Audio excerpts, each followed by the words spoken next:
folks. Thank you for your patience. I think we have enough Narcan for the room, don't we? Let's see. 1, 2, 3, 4, 5, 6, 7, 8. Yes, we have 24 doses, so I think we're going to be okay. And we do have more information. Did Hope leave? Well, you have that, the prescription form. Yes. Too. So we can talk about that at the end, how you can even get additional Narcan. So that's very helpful.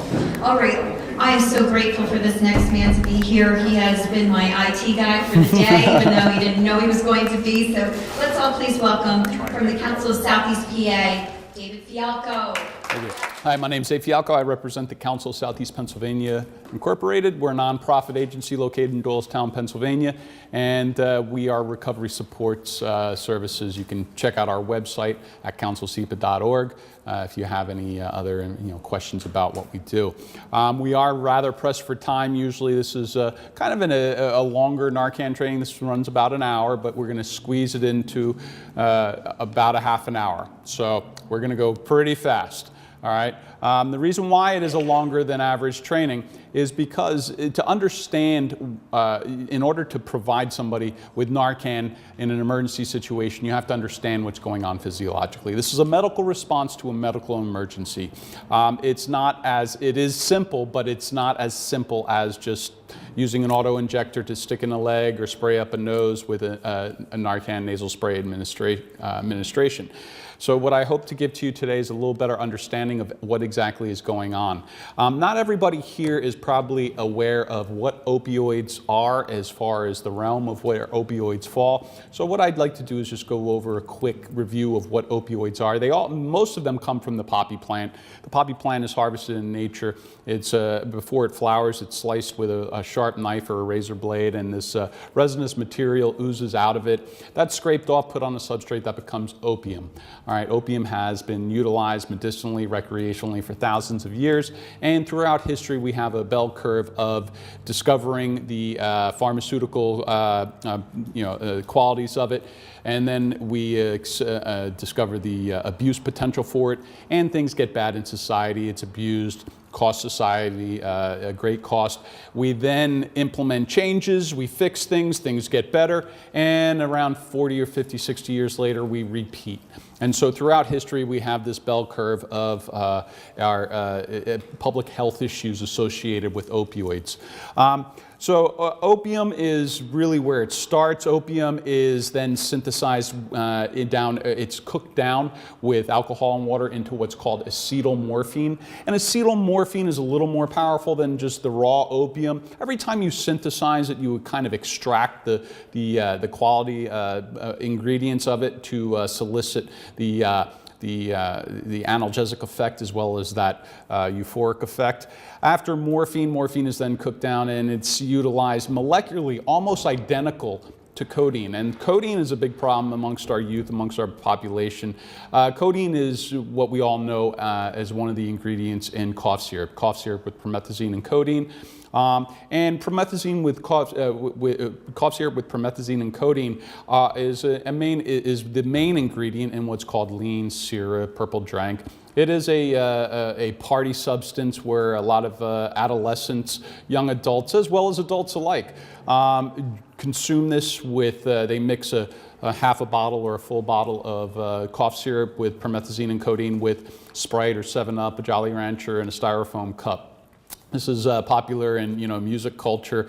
You'll see even people like Justin Bieber several years ago was promoting drinking lean. So young people see this as harmless. They have a low perceived level of harm about lean or purple drink, and they do not understand that codeine is molecularly identical to morphine. What it comes down to is dosage.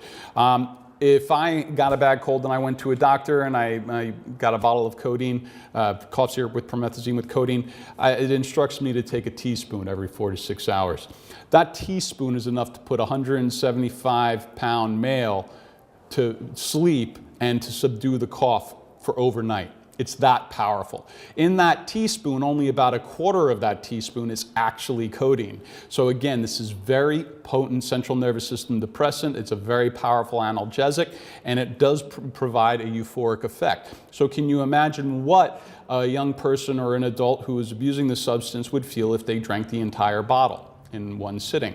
And so when you talk to people in recovery, especially those in their 20s, and you ask, well, what was some of the earliest opioids that you abused with?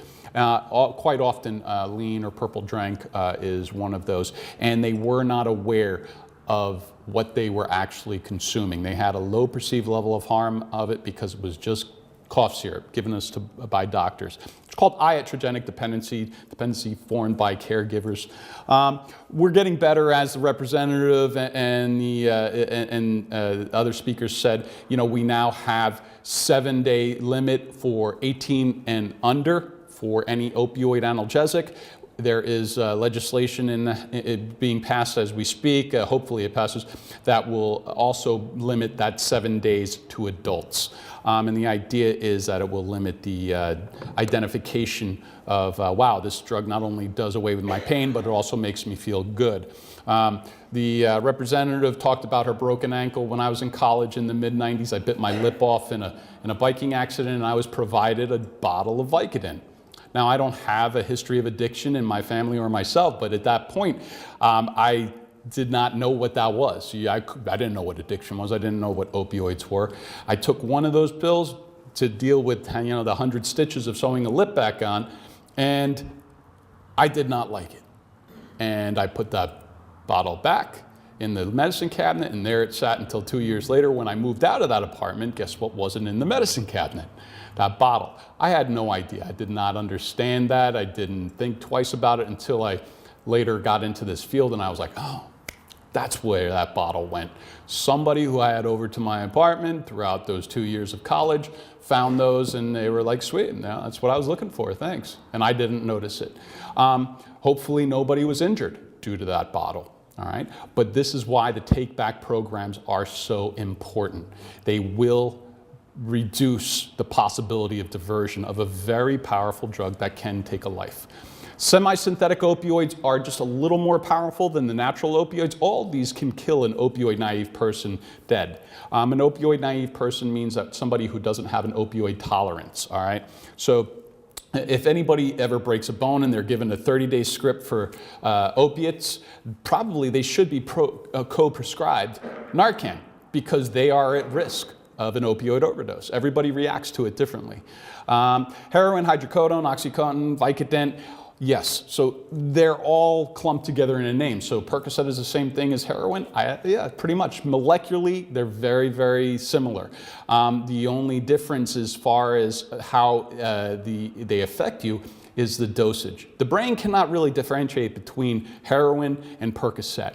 What it comes down to is a dosage. So a 1/10 gram bag of heroin has several hundred fine grains of powder, off-white powder in it. The heroin on the streets nowadays, in Bucks, Montco, Philly, about 80 to 90% pure, all right? Costs about $5 a bag, all right? So look back 25 years ago. The 1/10 gram bag of heroin on the streets was average purity of about 15% and cost about $15 to $20. So what's the difference now? Why is there 80% pure heroin on the streets where 25 years ago it was only 15%? There's a lot of world balance of powers involved there I don't have time to get into, but the problem with it is that we kind of have a perfect storm. We now have very pure heroin, we now have easy access, and with the 80% pure heroin, we can now do something with this heroin that in previous generations they could not do, which was insufflate a drug, insufflate heroin.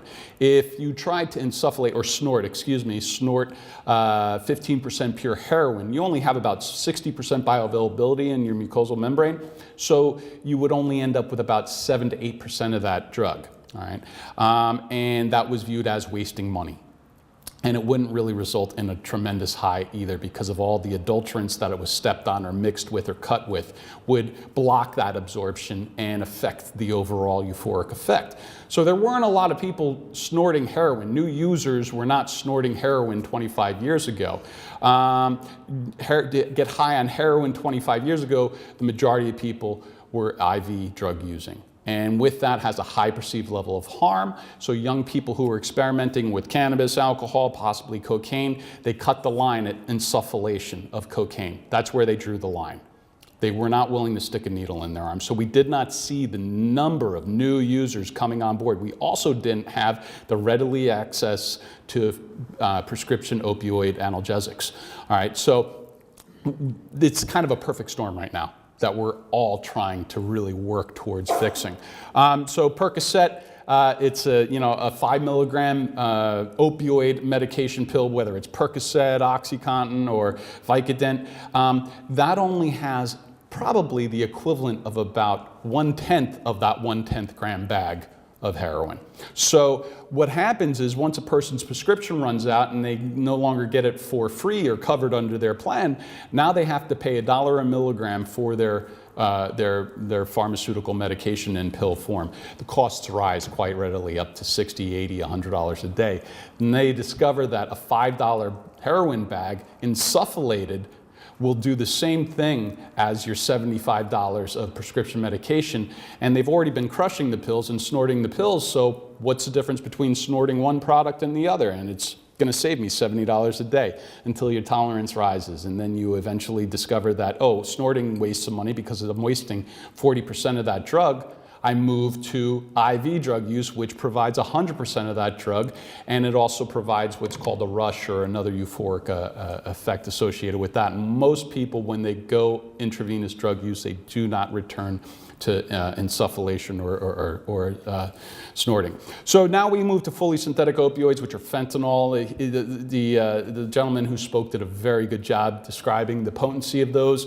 Carfentanil is about 10,000 times more powerful than morphine, about 1,000 times more powerful than heroin. Why do you need to make 80% pure heroin any purer? Because what happens is a person builds a tolerance. They become only able to afford what's called getting well on opiates, and I'll explain that in a moment. And so when, unfortunately, they can no longer afford to get high, they're going to be looking for the next pure or powerful thing. When I first got into this field, I didn't understand that. When I started working with the opioid addicted population, I said, well, why would a dealer want to kill their consumer base? That just doesn't make sense in an economical way. But if you kill one drug user, the word gets out on the street, and you now have 100 new consumers, because the addicted brain, and this is a brain disease, the addicted brain looks at it as, well, if it killed so-and-so, that's good enough and powerful enough to not only get me well, but to get me high. So people are seeking out fentanyl laced bags, and they believe that, well, I'm just going to be really cautious with it. I'm going to know what to do. But unfortunately, there are a lot of physiological things that you do not have control over, and unfortunately, they result in deaths. So what happens with the tolerance? And this is really important to understand how Narcan works. And when we provide somebody with Narcan, we're going to really want to be, courteous. Because it's not only going to make that person more comfortable, but it's also going to allow them to remain safe. And safe by what I mean is that they're going to be able to be medically monitored and provided the opportunity to enter a recovery process through whether it be certified recovery specialists in the hospital, the opportunity to get a bed in a detox, begin their journey of recovery. If you do it wrong, it could result in that person not experiencing a pleasurable situation and leaving the scene. I'll get into that. But the lower brainstem, or also known as the medulla oblongata, is the most primitive brains responsible for keeping us alive. And on this brainstem is a gland called the locus ceruleus, which secretes a drug called norepinephrine or noradrenaline. This is a stimulant drug. We all know it from experiencing road rage, and more than likely everybody here has had a road rage incident. I'm not talking about like beating somebody down, but it's where you tense up on the wheel and you feel anxiety and stress, and you think about flipping somebody off, but you don't.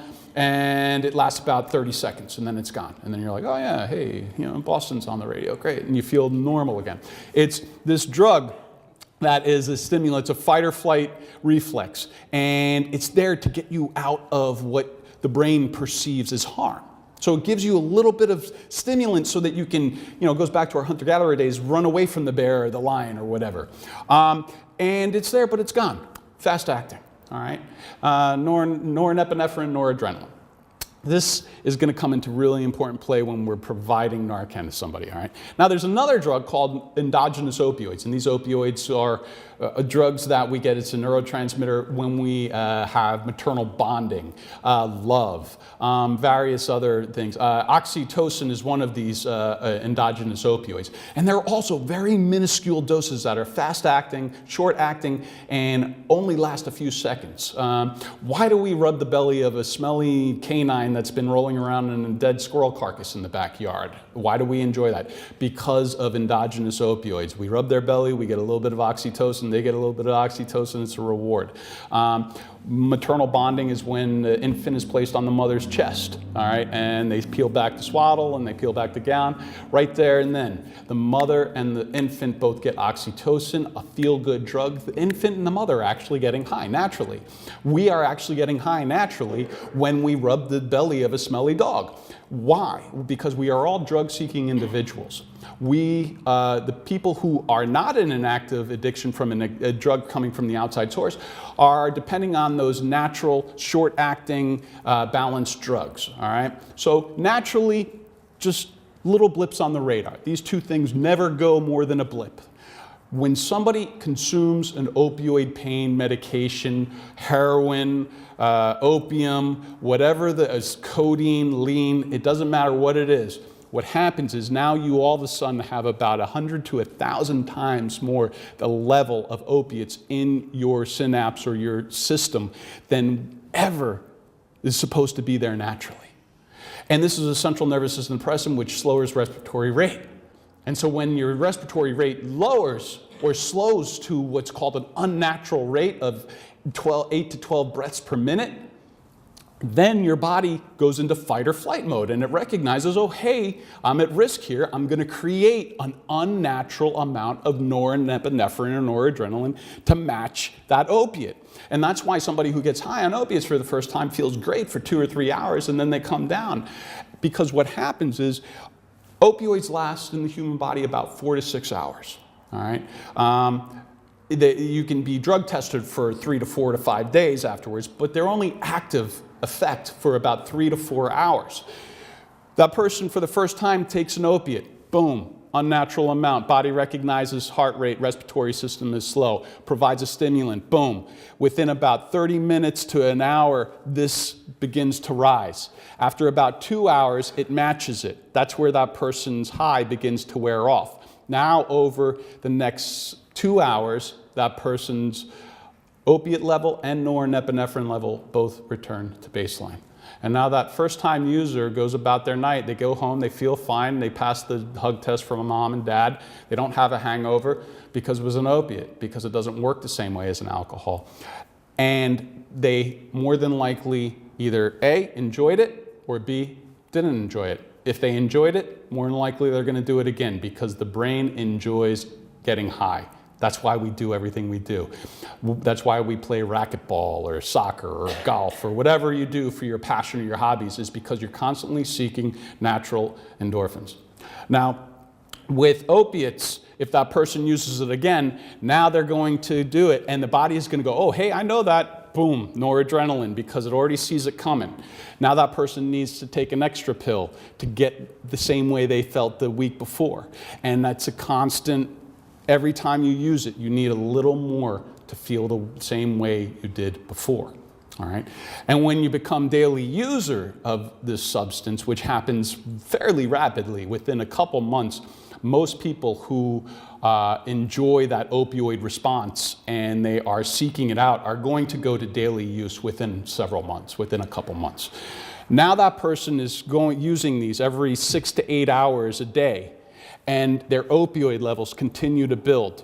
Now their noradrenaline level also continues to build in order to keep them alive, all right? Because if an opioid naive person was to take that level of opiates that person needs just to stay well, they would overdose. But because that person has this noradrenaline, this protective factor, their tolerance is continually building. Now if they cease use, they get arrested or enter recovery or one of the two, all of this, within 4 to 6 hours, all of these opiates, no matter how many they have, leave their body, all right? Now, noradrenaline is not that kind. It doesn't leave your body in 4 to 6 hours. When it has just a very small amount, yes, it can. But when it has that daily use tolerance buildup, it can take 7 to 12 days for it to come back down to baseline. Remember that road rage, that tense feeling? Imagine that times 1,000. Combine that with muscle cramping, uncontrollable diarrhea, uncontrollable vomiting. That's what a withdrawal is reportedly like. Now, the person, that brain, knows that the only thing that's going to reverse how they feel is seeking out that drug. And this is why fentanyl and the pure drugs are so sought after, is because it's not only going to match that noradrenaline to get well, but it's going to push past it to where they can actually experience a euphoric response. That euphoric response has a high propensity for overdose or unconsciousness and ceasing of the respiratory system. All right. So some signs of use: pinpointed pupils, shortness of breath, cut, bruises, skin picking. That's usually the signs of somebody who can no longer even afford to get well. So they're in basically constant, beginning stages of withdrawal. And that's somebody who would really benefit from getting treatment and assessment and getting some sort of inpatient treatment. It's difficult to do, but Montgomery County, Bucks County, we're doing great jobs at really getting beds for people who need them. Physical signs of withdrawal, all right? I think this is a reflection of the times, it was, 2 years ago, Super Bowl, halftime, commercial for OIC, opioid-induced constipation, because one of the things that central nervous system depressants do is slow down the digestive tract, all right? So when you see a commercial spot in the most expensive spot in the history of the world, and it runs there not once but twice, and it's for opioid-induced constipation, and it sounds like this: are you unable to have a regular bowel movement due to your opioid pain medication regimen? If so, talk to your doctor. This drug may be right for you. There are so many people in the United States who cannot have a regular bowel movement due to their opioid regimen, whether it's through legal means or illegal means, that now there's a drug that allows them to have regular bowel movement. I think that's a reflection of just how serious this issue is. All right, but withdrawal, one of the symptoms is that uncontrollable diarrhea and vomiting, and that is very unpleasant. We don't want to put somebody into that. We want them to have what's called a wellness to them, so that they are compliant and they go with the ambulance to the emergency room, and they're monitored, because the emergency room visit here in Bucks County is in Montgomery County is how long? Average? 4 to 6 hours. How long do opioids last in the human body? 4 to 6 hours. What you've just provided that person is a medically monitored environment so that they will not die in that window. Now, once they're released on their own recognizance because of Act 139, the Good Samaritan law, and they're not picking up any charges and they leave, it's up to that person as what they do next. Will they put themselves at risk of using drugs and possibly another overdose? That's up to that individual. But we've done our part by allowing them to get medically monitored for the duration of the activity of that drug during that 4 to 6 hour window. That uncontrollable diarrhea and vomiting, if it's south of the duodenum, it's uncontrollable diarrhea. If it's north, it's uncontrollable vomiting. And that will affect whether that person is compliant and wants to go with that ambulance. I wouldn't blame somebody if they're feeling that way and they don't want to go with the ambulance. They're going to want to go and find what they know is going to reverse that feeling. The only problem with that is opioids last 4 to 6 hours, Narcan lasts 30 to 90 minutes. Somebody of my stature and metabolic rate, it would probably only last about 30 minutes. So if that person leaves the scene feeling that way, and they find their drug of choice, their opioid of choice to use to try to reverse those withdrawal symptoms, it's more than likely not going to do anything for them until that Narcan wears off. And once that Narcan wears off, all the original opioids move back in. They fall back into an overdose. Now they have all the additional opioids on top of that. And that usually results in a bad outcome. So that's the importance of really getting somebody to the ER, okay? Opioids bind to what's called the mu receptor. The mu receptor is responsible for euphoria and respiratory function. The higher you go, the slower your respiratory function goes. An overdose is when too many of these are filled up. The only thing that's going to remove these from these receptor sites are time or Narcan, or also known as naloxone. When Narcan comes in, it bumps these opioids out. But again, these opioids are not removed from the body, they're only removed from the receptor. They're going to float around in this interspace here, this synapse is what it's called, for 4 to 6 hours. Once this Narcan metabolizes and is dissolved, all the original opioids move back in. So that is why it's so critical to get them to the ER. Now, criminal justice system. Once a person is released from prison, they've already experienced detox in their jail cell. So now they have 0 opiates and 0 noradrenaline. Where do they go? Hopefully into detox, hopefully into recovery, into a treatment center. But unfortunately, a lot of people will go straight back to the street, pick up their what? Their last dose. They're going to use what they were using when they were picked up, which they don't have the protective factor of that noradrenaline, and they overdose on just heroin. It doesn't need to be fentanyl. And unfortunately, a lot of times the people are alone. There's nobody there to save them. Act 139 just states that, you can call the cops if 2 people are getting high, and you call the cops or call 911. Cops, EMTs are going to show up. As long as you don't have a warrant or on probation or parole, you're walking. It's that easy. If you have a warrant, you're going to be cuffed, brought to the hospital, medically monitored, and then brought to holding cell to see about your warrant charge. If probation and parole, that's up to you, the individual probation. I can't speak on that. But yeah, you will go see about your warrant. More than likely, you're not going to end up with any new charges, though. That's Act 139. It's limited immunity, so there are going to be extenuating circumstances. I'm not going to stand up here and tell you everybody, but the idea is to get that person to call. In Bucks County, we've had 550 reversals since we started doing this in 2016, 2015. That's 555 lives that were saved because somebody called the cops, all right? Standing order, you already heard about that. You can go to any pharmacy, buy it over the counter. All Walgreens in Pennsylvania stock it. That's what it looks like. So I'm going to speed it up here because we've got about 10 minutes left to do the actual administration showing. Again, this is usually like an hour, so I'm speeding through this. You want to keep it at room temperature between 59 and 74 degrees. It expires every 2 years. It's not that it's milk and it goes bad at the 2-year mark. If you have an older dose and you experience somebody who's experiencing overdose and you check your dose and you're like, oh, sorry, it's expired, can't help you. No, go ahead and use it. More than likely, it's going to work just fine. The idea with that 2-year expiration date is to just make sure it's working at 100% and that it hasn't been exposed to extreme temperatures during those 2 years. It costs about $175 for a 2-pack, so what you're getting today from Montgomery County is $175 cost. So this is a great effort. I commend Montgomery County for doing the work that they're doing. Some online trainings, if this isn't enough for you, if you need a refresher. All right, so how do you respond? The way we were training, where we were originally using what was called the mucosal atomizer device. You had to assemble it. It was glass. You had to twist it in and then twist on another item and then half up one nostril, half up the other nostril. And it was just brutal to really, civilians in emergency situations lose about 60% of their intelligence.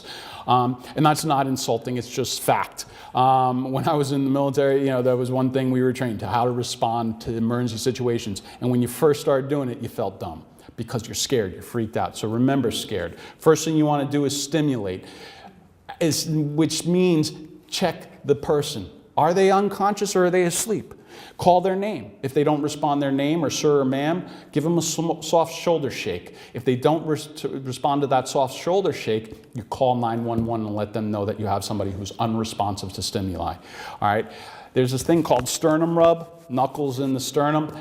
If it's a family member, sister, brother, go nuts with it, all right? But if it's a stranger, that could result in a rather uncomfortable situation. So, this is FDA approved for name, calling the person's name, and shoulder shake. And it has it in the direction which you all should have. If you haven't grabbed one, they're on the table out by the door. It's a quick start guide. It'll walk you through everything we're about to go. Next is check airway. And this is important because depending on whether the person has a breath and a pulse is dependent on how fast or long you administer the second dose. So you're going to want to check the breathing. Look, listen, feel. You check for a pulse, not with your thumb, but with your 2 fingers. If you check with your thumb, you're going to feel your own pulse. Breathing, you can just simply pull out your cell phone, hold it over the person's mouth. If it fogs, then they've got breath. If there is no breath, it's more of a serious emergency, all right? So you should have already called 911. As soon as you determine somebody's unresponsive, you call 911. Next thing you do is, if you have Narcan at this time, by this time you're probably on the phone with 911 and they're probably asking you if you have Narcan, at which time, if there is no breath or pulse, or if there is a pulse, either way, you're going to go ahead and administer this dose. Top of the fingers, touch the bottom of the nose. This is a tester. You guys can come up and feel this later on after it's done. But this is what the actual drug is like and packaged. This is water in here. This is not the actual drug. Thumb, top of the fingers, bottom of the nose, butyl nitrate. Latex gloves, a good idea in case there's any bloodborne pathogens, any drug residue under the nasal. It also helps if you have like a non-permanent marker, blue, because again, people forget which nostril they went up for the first dose. If a second dose is required, a lot of times that's 2 or 3 minutes later and you don't remember which nostril you went up.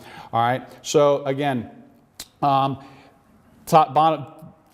top of the fingers, bottom of the nose, one firm push, and it atomizes a drug suspended in liquid. It adheres to the mucosal lining, and it takes about 1.5 to 2 minutes for us to usually see reaction. Sometimes it can last, sometimes it will take a second dose, 3, 4, 5 minutes, but most of the responses are usually going to be in that 1 to 2 minute window. All right, you do want to have the person flat on their back if possible when you administer this. All right, if they're on a couch and you're unable to move them, get their head on the arm or something.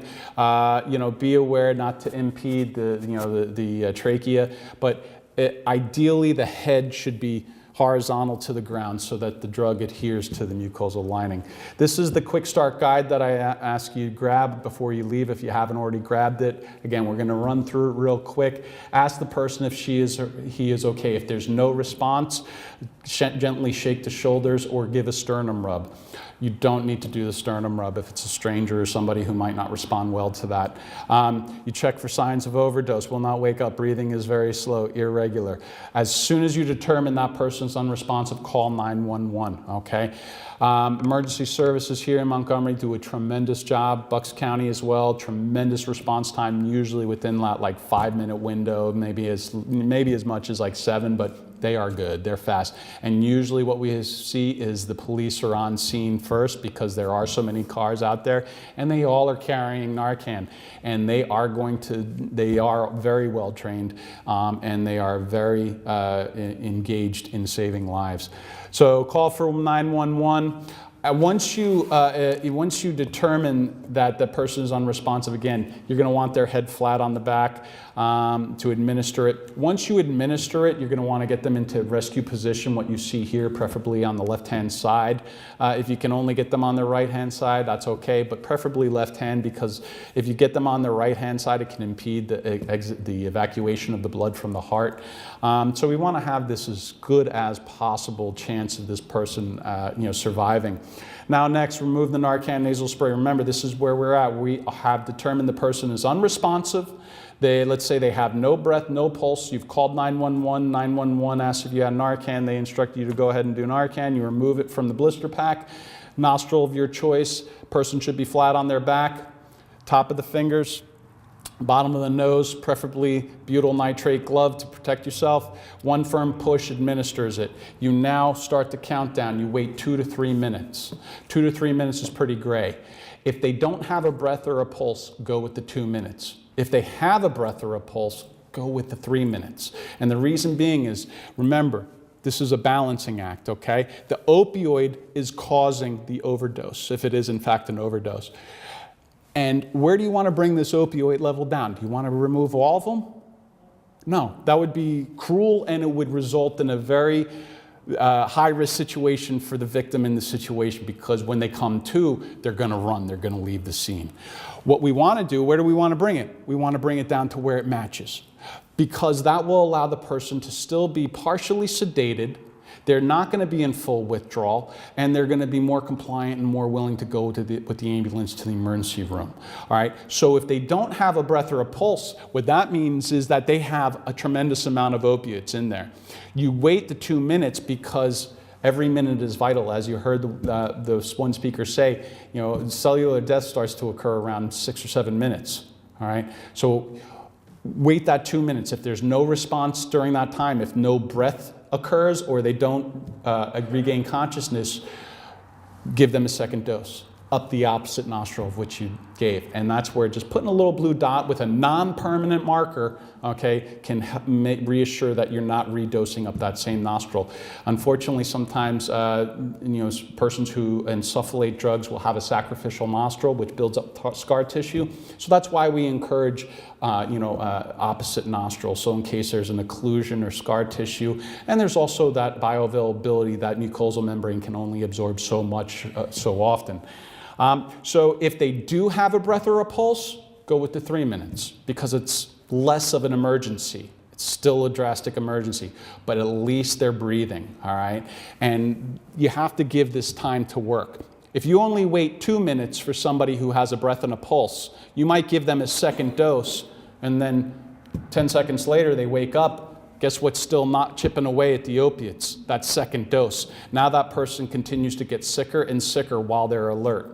All right, so that is why 2 minutes for no breath, no pulse, 3 minutes for pulse and breath. That's for the second dose. All right. Again, if you haven't called 911 by this time, please do so. By this time, once you administer that first dose, you'll want to move them, roll them back over into recovery position. All right. Again, preferably on their left-hand side. You'll want to stay with that person, talk to them, all right? Give them a shoulder shake a little bit, help that Narcan work. When they do come to, continue, encourage them to stay in the rescue position, talk to them and say, I've given you Narcan, an ambulance is on the way, you're going to be okay. They may not be thrilled that you gave them Narcan, but they're going to more than likely be partially sedated and compliant, so that's great. During that time, stay with them, monitor them. If they do fall back unconscious, that's the idea of getting down on the ground with them while they're in rescue position, is if they do nod out again, and that sometimes happens, they may fall back into unconsciousness, at which time, if they don't respond to that verbal cue or that shoulder shake, then you can give them that second dose if you still have it. All right.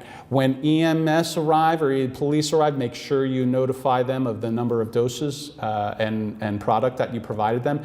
Because if it turns out that it's not a medical, that it's not an opioid overdose and that it was a stroke or a heart attack, and that person goes to the emergency room and is prepped for surgery, they have opioid blockers in there, so we want to make sure that that person is, getting the best care that they can. Before you actually administer the Narcan nasal spray, there is one little trick that sometimes does work. All right, when that person is unconscious and they are unresponsive to their name or gentle shoulder shake, you talk to the person in a calm voice, maybe a little louder. I'm going to give you Narcan. All right, and for whatever reason, we have seen this happen to where that person actually comes to, because for whatever reason they may be in that clouded area where they're not responding to verbal cues or physical cues, but the brain knows Narcan and they know that the high is going to be removed. It could knock that person back into semi-conscious state. All right. If the person has no breath or pulse, don't waste your time with that. Just go right to the nasal administration. Rescue position, all right, keep them in that until EMS arrive. Don't leave them. Rescue position, again, is, to prevent aspiration or suffocation. There is a video on Adapt Pharma website. It's a very informative, it just basically talks you through the procedure and it shows you what to do. What not to do, don't ever leave them alone. Don't give them stimulants to try and reverse the drug. Painful stimulation on the genitalia, does it work? In some situations it does, but unless it's a family member, that it would be a very awkward revival, and it's not FDA approved. So stick with the FDA approved. I highly recommend the nasal spray. This is a very easy to administer, discreet. It's 4 milligrams, and 4 milligrams with 60% bioavailability is about 2.3 milligrams being delivered to the fastest route to the brain. So if you don't have a pulse or a breath, this is a great version. There's also another one called the Avizio auto injector, and it's just a auto injector. This is 1 milligram.